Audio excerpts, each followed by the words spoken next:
court to determine. But beyond that, what we do have in the record is one thing. That's unequivocal, unchallenged testimony that there was never any offer to pay money in an escrow agreement, that there was never any tender of an escrow agreement or $20,000.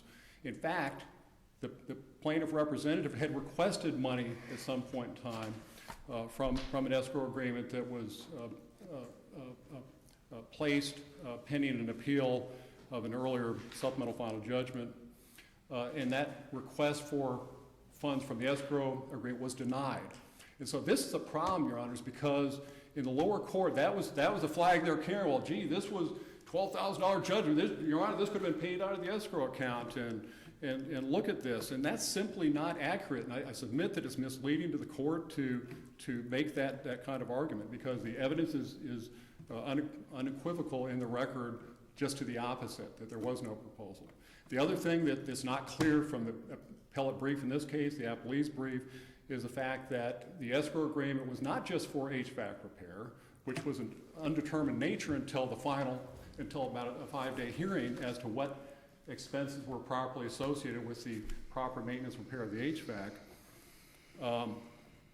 And instead, that escrow agreement was designed not only for HVAC repair, but also for litigation expenses, read attorney's fees, costs. What were the amount of the costs at the time that the association claims that it tendered those funds, even though it's not in the record, for example? So it's a complete red herring. I submit that it was a significant consideration of the court below, and so I did want to address that in that relationship. Well, wasn't that some type of contingent agreement, or was the $20,000 subject to being recovered upon successful arbitration? There was an arbitration that was brought pre-suit, Your Honor, and there was an escrow agreement posted pending appeal, when the only issue at that time was we had to replace this air handler. Okay, so very early on in the case, and again, prior to or during the pendency of an appeal. Okay, so what we have is there was an appeal of a supplemental final judgment that was affirmed by this court. The supplemental final judgment stated very clearly that the maintenance and repair obligation for the HVAC unit serving Unit 404 specifically is the responsibility of the association. Association took the position up to that point and all the way up to this time of the hearing before Judge Roberts that resulted in the June 28, 2011 hearing, that no, that the injunction should be dismissed, that the only responsibility of the association was for the air handler. That was their position. Their only responsibility of the association is the air handler. Specifically, counsel of the association argued at that hearing that preceded the Judge Roberts rule. And the court considered the request for judgment for injunctive relief to be dissolved as satisfied is denied. Okay, what he meant by that is it's not enough to replace the air handler association. You've got to replace all the equipment, all the components, the entire system, which consists of above ceiling plenum, which is basically a drop ceiling, ductwork, and all that and the like. Secondly, defendants request the action be dismissed is denied. At the hearing before Judge Roberts, they're still trying to have the injunction dissolved, that supplemental final judgment, as well as the action dismissed in its entirety. The court also denied a request to appoint a special master that had been requested by the association. And so the issue was, in that hearing it was established there was mold in the ductwork.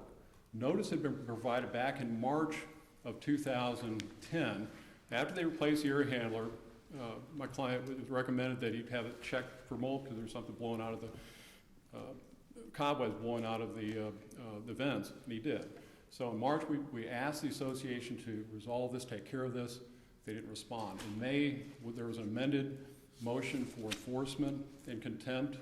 In November 2010, there was a second motion for enforcement and contempt. That's the issues, framed the issues that were heard before Judge Roberts that led to the order that I'm referring to in June 28, 2011. Okay, so in that order, there was no request for damage. We were simply saying, look, Judge, enforce the supplemental final judgment. Please require them to completely remediate as necessary all components, the entire system, and they opposed that up to that point. So what did Judge Roberts do in that order? Said that The association is obligated, so we obtain equitably an affirmation of the requirements of the supplemental final judgment that required the association to repair and replace all as necessary, all proper, to allow the proper function of the heating, ventilating, air conditioning system in plaintiff's condominium unit. Secondly, in that the court found the defendant was required to repair. That indicates they didn't repair it when they should have upon being placed with notice. In that the court has found that the defendant was required to repair and replace all equipment, I emphasize that too, necessary to proper functioning. Plaintiff may make the repairs required of defendant. So there was and that was the gravamen, the focus of the case. It was the failure of the association to recognize, despite previous court orders, and abide by its responsibility vis-a-vis the HVAC. Well, And they did replace the HVAC in December of 2009, but your client argued that just the repair of the HVAC was not sufficient, and that wasn't the scope of the order.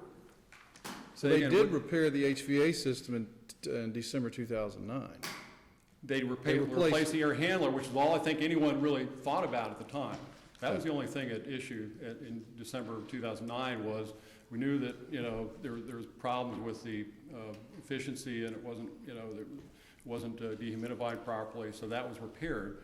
And then subsequent to that, it was learned that there was issues with mold that had developed in the other components. Okay, so after that, we have multiple motions by your client to enforce the Correct. court's order that encompasses repair and replace all equipment necessary, correct? Correct. So by June, this is my understanding of the June 2011 order. The court finds that the defendant had made substantial or sufficient efforts to comply with the requirements to avoid being held in contempt, and the court did not hold the defendant in contempt, and found that the defendant had made efforts. However, part of the failure to comply was due to your client's actions and some unforeseen developments. So ultimately, the trial court concludes that enforcement of the September 2009 order, which included replace and repair all of this equipment related to the HVAC system, had proven to be impractical. Mm-hmm. So at this point, it appears to me that your effort to enforce this is over. What happens is the court allows your client to go in, and your client decided to gut the apartment to whatever extent he wanted to, but allows your client to go in and do whatever remediation he feels is necessary. Am I correct so far? That's essentially correct. Okay. And Now, specifically, and then Your the Honor, court with regard to says that- that once your client is finished, then we're going to have a trial to determine the work that your client either did or paid for, was it reasonably related and necessary to what the defendant's obligations were. If so, you pay that amount. If not, you may pay a reduced amount or pay nothing. Is that correct? Yes, that's right. Okay, so the trial itself is not really to enforce that order, is it? Well, only to the extent that it's a determination of the amount owed pursuant to the order. So I'm saying that my client prevailed as a result of the June order. How so, when he listed a litany of claims for damages, emotional distress, punitive damages, testing, you name it, it's in there. Okay, And that's, let me. the result, wait a minute, the result is he's awarded the cost of duct work, which is minimal, remedial mold work, which is minimal, and asbestos abatement. Your client's asking for $1.3 million for all of these enumerated damages. So how is he the prevailing party? If the trial is not about enforcement, which if it was, you would prevail, it's about the damages. Well, Your Honor, it's sum and substance of the same case. What we're saying is the lower court erred by failing to allocate the damages to the June 28, 2011 order. But that order was appealed, right? No, not that order. No, it was the plenary judgment in the case itself was appealed, but not that order. And so the case essentially went to trial on two issues: the amount of money to reimburse the plaintiff we talked about for remediation of the HVAC system. And then the collateral claims, and those weren't brought till later. So I'm just giving you I wanted to give you the historical background so you understand this wasn't all about, and that's you know, of course, being blinded with numbers. That's their number. I mean, in terms of loss of use, they say up to $857,000. It was a per diem amount. Look, Judge, if you know, you decide if it's, you know, here's when the system stopped properly operating in the plaintiff's view. You decide how much of that per diem amount is appropriate. Okay, so there, you know, again, I think the appellee is attempting to put up figures that, you know, that are, you know, Well, but that I think taint the view of this.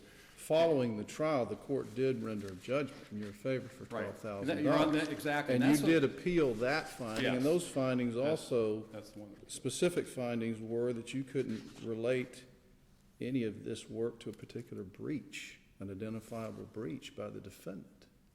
Well, that's And exactly you the point. appealed that. Right, that's the point, right. Here's my point, is that there's the repair remediation component of this case, which is the principal gravamen, the enforcement responsibility, and it's a matter of, and then the trial determined how much of that is the association responsibility. The second part is the collateral, and we couldn't prove to the satisfaction of the court causation, proximate cause, you know, all those things that are mentioned in the final So, I judgment. mean, is your On argument, those collateral issues to prove loss of use, diminution of value, stigma. is your argument ultimately that the trial judge made a mistake in determining what the gravamen of the case was and making its prevailing party determination? I think that I do, yes. I think that the court erred and abused its discretion by not determining the gravamen of the case, but also secondly, making no allocation. That's the appellee's burden, to make the allocation between the repair damages and the evidence and testimony, what's necessary to properly remediate the system on one hand, which is one set of proofs, and the other one is loss of use, diminution of value. Those things require, you know, in the nature of a negligence action, the duty, the breach of duty, the causation, which the lower court found was not causation, and then of course the damages. And you've got to prove things like the elements are simply different. They're completely, I wouldn't say diametrically opposed, but they're completely separate and independent. You must show that essentially, for all intents and purposes, the unit is uninhabitable. And there was some testimony that people used it. May not have been in total comfort, but that some family members had used the unit over time and things of that nature that was Yeah, mentioned in but the judges. that order was appealed, Yes, it was. and it was PCA'd here. Yes, it was. And we granted fees to the association under 718 or under an offer of judgment? No, it was under 718. It was And under that's 718. So prevailing part. at least the fees set below on that order are have, the right to those has already been established. No, Your Honor, let me address that. The law of the case argument We is issued an order. The trial court was bound to follow it. absolutely not, absolutely not. The trial court doesn't have to follow our mandates? If we All right, issue- let me clarify. What did the order My say? answer is too broad. What did the order say? That you were entitled to it, or was there something contingent about the order? No, the order was not contingent. It provided that the association is entitled to appellate attorney's fees. Now, under the case law the case law cited, Suffolk, Giuliano, Green Company, Specialty Restaurants, if there's an appellate determination of fees, the lower court's bound to apply that and abide by that. Well, let me ask Even this the- question then. If the basis of your fees before this court was 718,303, aren't you arguing the same basis below? Is not Yes, our the holding- basis is the same, But is not our holding on your entitlement to fees on that basis law of the case to the trial court? no, Have we Your not, Honor, have we not adjudicated that issue as to prevailing? No, Your Honor, only as to appellate fees, and here's the reason why. For one thing, there was a stay of the appeal, denial appeal during the pendency of the proceedings below to determine the amount. And so the issues that are here today, that some of which are factual, is the judgment supported by competent substantial evidence, which is an evidentiary standard, for example. That was not before this court. The other issues are not before this court. 15 minutes in, by the way. so- Okay, thank you for that. That's number one. The issues were not before this court. Secondly, all the cases that you see pertain to, on law of the case, they're limited to appellate fees. That was my question. The segment of the fees that deals with that last appeal, the trial court had to award that quantity. That's correct. But that order doesn't necessarily bind as to other aspects of it. That's exactly right, Your I Honor. wasn't trying to suggest that. That's exactly right. The green companies, I've cited cases where the green companies versus Kimball Racquetball, for example, where it was just that occurrence, that there was appellate fees awarded, trial court awarded on the plenary trial court level fees, and it came back and the court was not bound by that. And there's other cases. So what the law of the case does is it establishes the applicability of a particular statute to the dispute. And like the offer judgment statute, and that's in some of these cases. The specialty restaurants case, for example, on appeal, the court determines, yes, the 678.79 is applicable to offer judgment. Hence, the offer judgment was properly made. That can only be overturned on lower level on a very limited basis, if at all. So once the applicability, so we're not challenging the applicability of 718.303, Judge Sleep, but what we are saying is that the determination of appellate fees binds the trial court only as to appellate fees if or unless this court finds that there is a manifest injustice as a result of the hearing the issues. Well, I'm before trying to the court. understand your argument, because you're arguing to us that the court erred in making determinations as to competent substantial evidence in determining a prevailing party, but it appears to me that appeal of the $12,000 judgment was just that. You argued that the court erred in its conclusions, factually and legally, in its findings of fact. You argued that the court erred, that there was no competent evidence to support the findings of fact in favor of the defense. Is that correct? The appeal was on a different basis. It had to do with a denial of jury trial, and I think it did challenge the court's ruling on the collateral delay damages. And ultimately, this court found that the court's ruling in that respect was enforceable. The attorney fee issue, though, Your Honor, is entirely different, okay? And the case law provides that just because a plaintiff does not get everything that they are seeking in a case does not mean they're not entitled to fees. And that's the Malagon versus Solari, where plaintiff is still the prevailing party even though it recovers something less than sued for, as long as it recovers something. Angelina Jacks, Fixel, the party seeking relief established that defendant breached the contract. Pigson, which is the second DCA case here, when a party recovered only a small portion of the damages sought, it's still the prevailing party, $31,000 out of a total of $100,000. And so I submit that we did establish the breach. We established the association's obligation. We recovered an affirmative money judgment. The only thing we didn't prevail on, Your Honor, I would submit is the consequential loss of use damages. And that flat out was a loss. There's no question about it. But that doesn't change, in my view, the fact that the plaintiff, based upon the gravamen of the case, by establishing these things and based upon this case law, affirmative judgment, breach of contract is not the prevailing party. What the court should do under these circumstances, must do, I submit under Roe versus Patients Compensation Fund, is to make an allocation of those claims that plaintiff, if this court determined that the plaintiff was a prevailing party. What did plaintiff prevail on? If you're going to save some time for rebuttal, you need to stop. So Okay, yeah, 1 minute? I'll save you 2. Okay. Ms. Klein?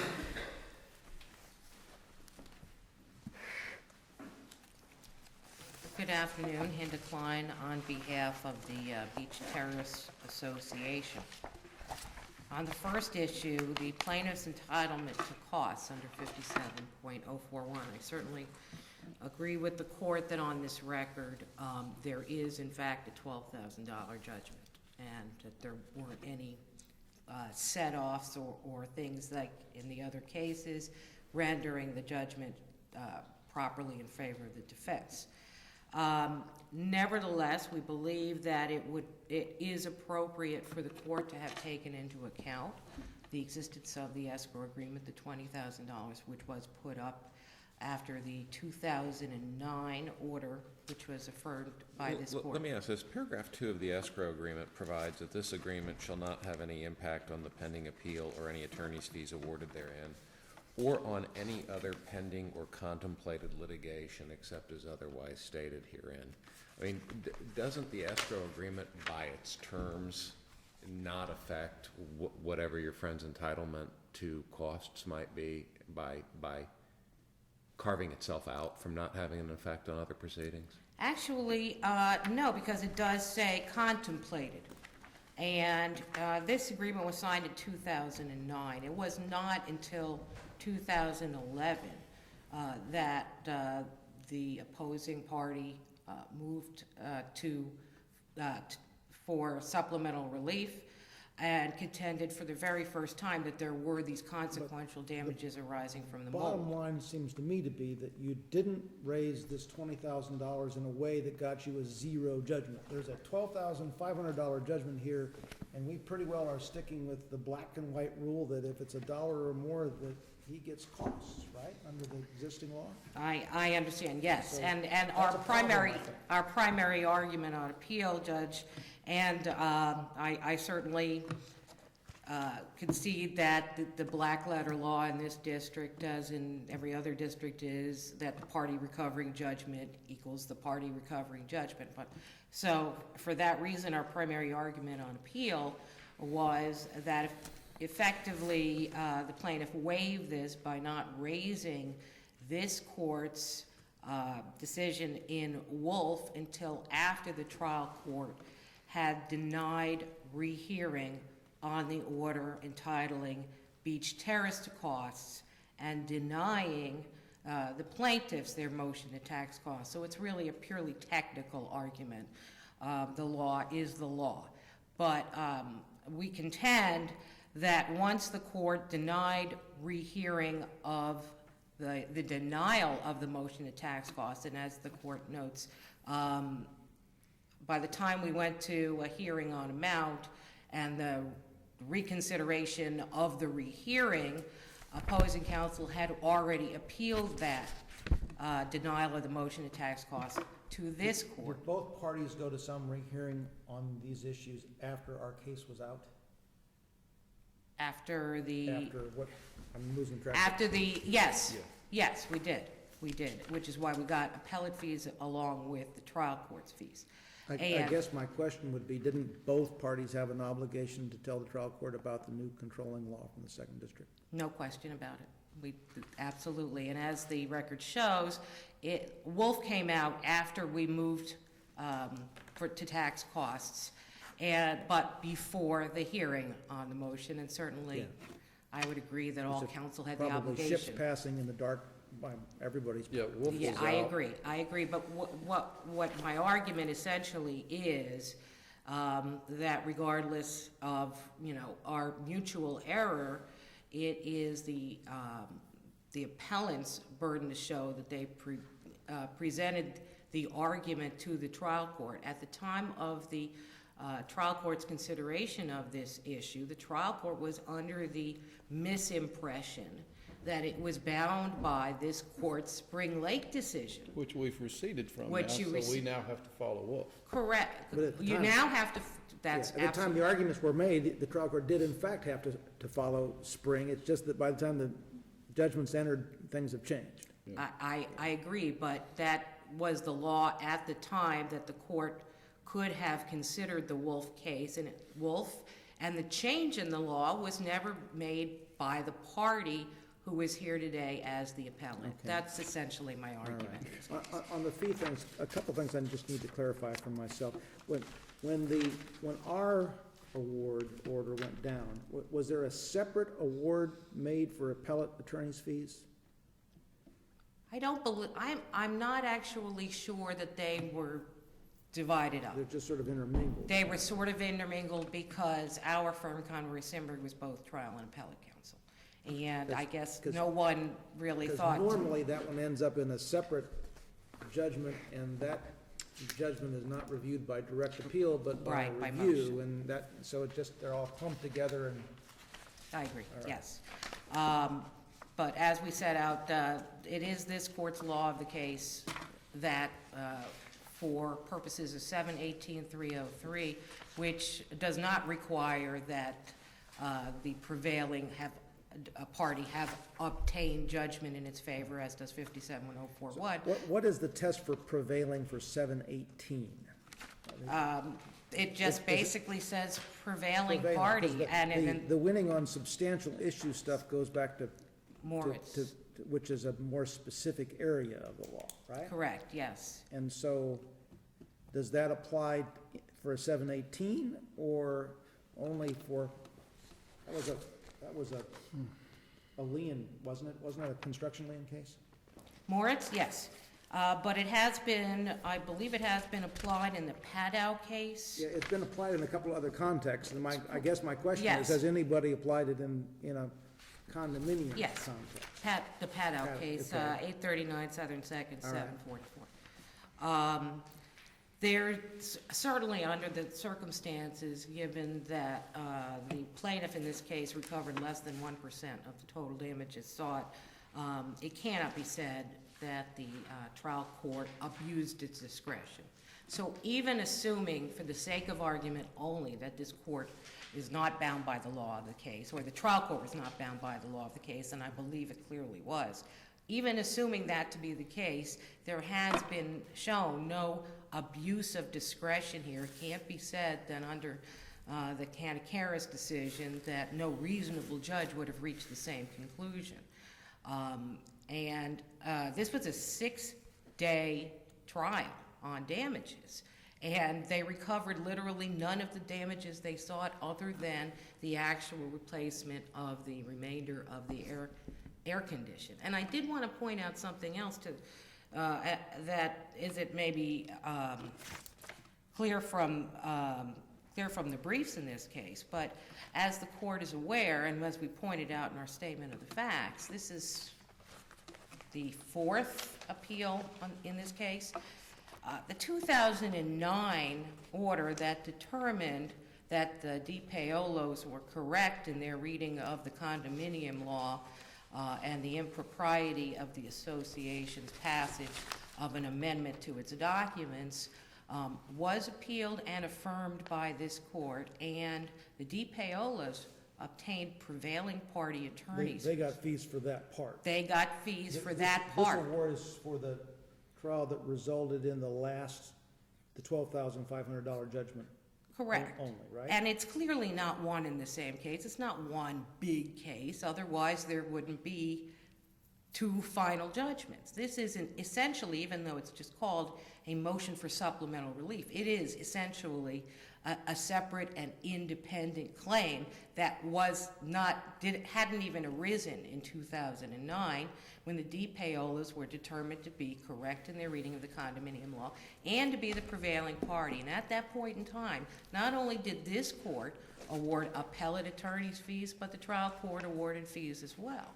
So there's certainly no unfairness in the trial court's decision, and certainly nothing that would rise to the level of an abuse of the trial court's discretion in its conclusion that we were the prevailing party. Well, I think the prevailing party is also a kind of a qualitative analysis too. You've given us the quantitative analysis of he got 1% of what he demanded. But I think what intrigues me here, and I've read this order a few times, but reading it today just showed me something a little different. The court found that the mold was not related or connected with his claim about the HVAC system not working. Also, the court found that the plaintiff was unable to show by preponderance of the evidence any connection between a breach and any identifiable damages. Further, the court found that they failed to prove by preponderance of the evidence the HVAC equipment was not cooling properly. So I was wondering at that point, if I stopped reading, I was thinking, then here we are, 0 damages. But the court then says, however, based on previous orders, and it's not based on the evidence at this trial, but based on previous orders, and then it says the evidence presented, I'm going to award you $12,000. Looking at that from a qualitative analysis, how are you the prevailing party? Well, what I think may have happened, and I've thought about that, it's somewhat confusing. You have this 2011 order that opposing counsel relies on as the basis for its determination that they're the prevailing party. But if you read it, the court seems to stick with the concept that the defendant has to replace the HVAC because a prior judge had ruled that way. I can't, honestly, it appears to me that even under the 2011 order, it should have been a zero case. Nevertheless, it is what it is. It's the record. It has not been challenged or reversed by this court, and therefore there is this $12,000 judgment. I think, though, that in determining the bigger picture of whether both qualitatively and quantitatively the association is the prevailing party, given the specific findings of fact, both in the 2011 order and the 2012 judgment, it's clear that everything after, say, 2010 was about nothing, or about nothing that was able to be demonstrated. And since the plaintiff was already determined to be the prevailing party on the one thing they actually did prevail on, which is the Condominium Act, and were rewarded for that in a cost and fee judgment, there's certainly no grounds to find that the court abused its discretion.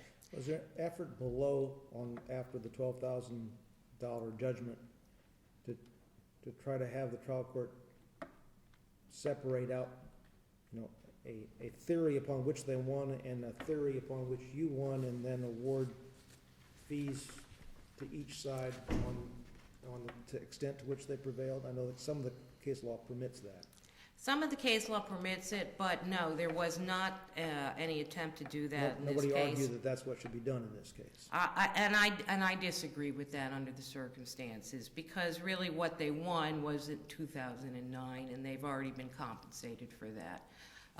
The rest was all in an effort to obtain consequential damages, and they did not obtain consequential damages. They did not succeed at all on their 2011 quest for the $1.3 million, and in the big picture, that was what was tried for 6 days.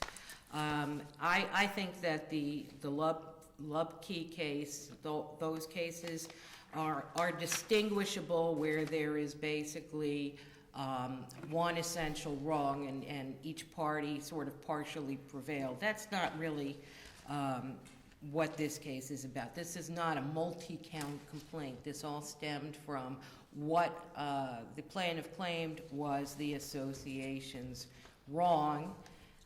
It was tried in phases as opposed to different counts, and I simply don't see that the Lubke case necessitates that kind of allocation in this case. Especially in the context of divorce, we have treated the failure to put hours and rates practically as a fundamental error. May or may not be the correct approach, but that's how we've done this over the years, and that case law tends to be broader than that. So tell me why that's not a problem here. It's somewhat of a problem, but I think that in light of the dollars that were awarded in this case, there really doesn't seem to be any purpose to remanding, because it appears that the trial court essentially ruled completely. The trial judge made oral findings on hourly rate, or that's simply what was in evidence in front of the trial judge? I don't believe that the court made oral findings. I believe that the So court... I can't go from what's in the record to the number in the judgment and say, this is the math used to get to this number. Right, but I don't think that there was any dispute as to the reasonableness of the hourly rate. I think it was all about the hours. And their expert testified, basically we were entitled to 5% of our hours.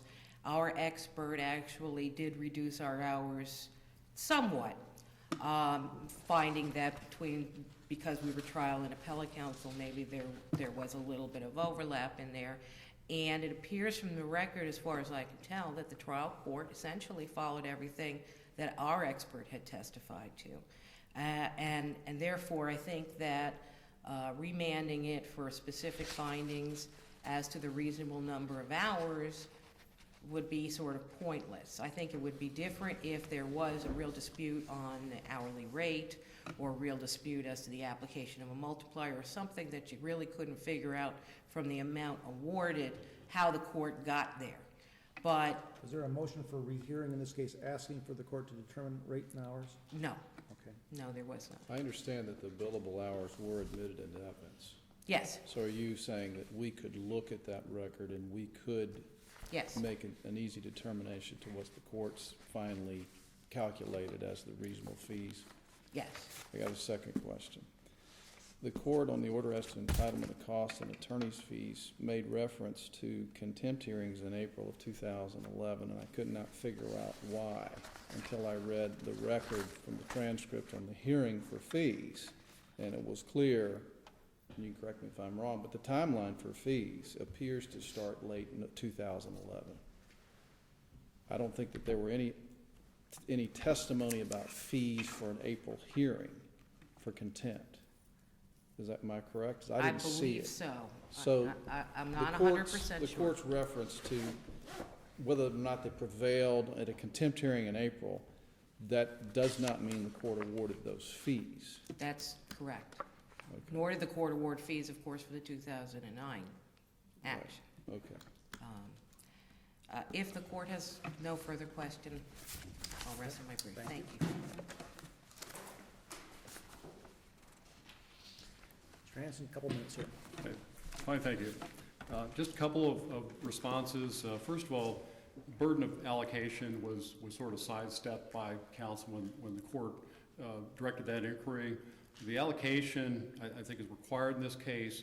The party seeking the fees has a basis to allocate them to the issues to which fees are awardable under 718, or show the issues are inextricably so inextricably combined that such allocation is not feasible.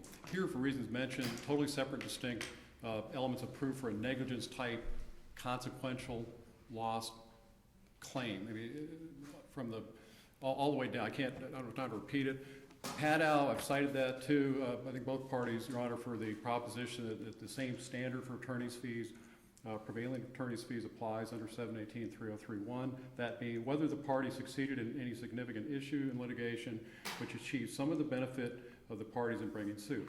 And again, that, you look at the historical, even the 2009 order found the problem with this HVAC, and it took the legal proceedings leading up to Judge Roberts' June 28, 2011 order to make manifest the association's obligation for Well, the help me final out time here, limit. help me out here, because the order, the amended judgment where your client recovered $12,000, it just appears to me, just simplifying what the court found. You didn't prove anything. However, based on my prior orders, that the cause determined the defendant is obligated to pay, I'm gonna order you $12,000. It What's that? just Well, seems, he's saying didn't. based on previous orders, not the evidence in this case. Well, based But upon based on- previous order, meaning Judge Roberts' 2011 order that required the association to pay for the costs reasonably necessary to make a properly functioning HVAC system. That's the replacement of the system as compared to any of the consequentials, apparently. Correct. And that's where the divide is. And what I'm suggesting is that I submit that the plaintiff should be deemed the prevailing party under the standard in the case law by acquiring and eventually obtaining a judgment, establishing the breach of contract. And then there should be an allocation under the factors espoused in Roe for the consequential damages component of the case. And maybe one reason there was a fairly lengthy trial, and that may be a factor of 3 different law firms and a multiple different level of attorneys litigating those issues. But that's the way to handle it, I think. And as to one more comment, I know I'm running out of time, on the allocation of hours and hourly rate. Roe is mandatory. I'm not aware of any case law, none been cited by opposing counsel, that provides for the court to make some kind of assessment when there's not a finding in the judgment, or perhaps oral findings made in the record below. And those are not, those are simply absent. Thank you. That concludes the docket today, and the court's adjourned.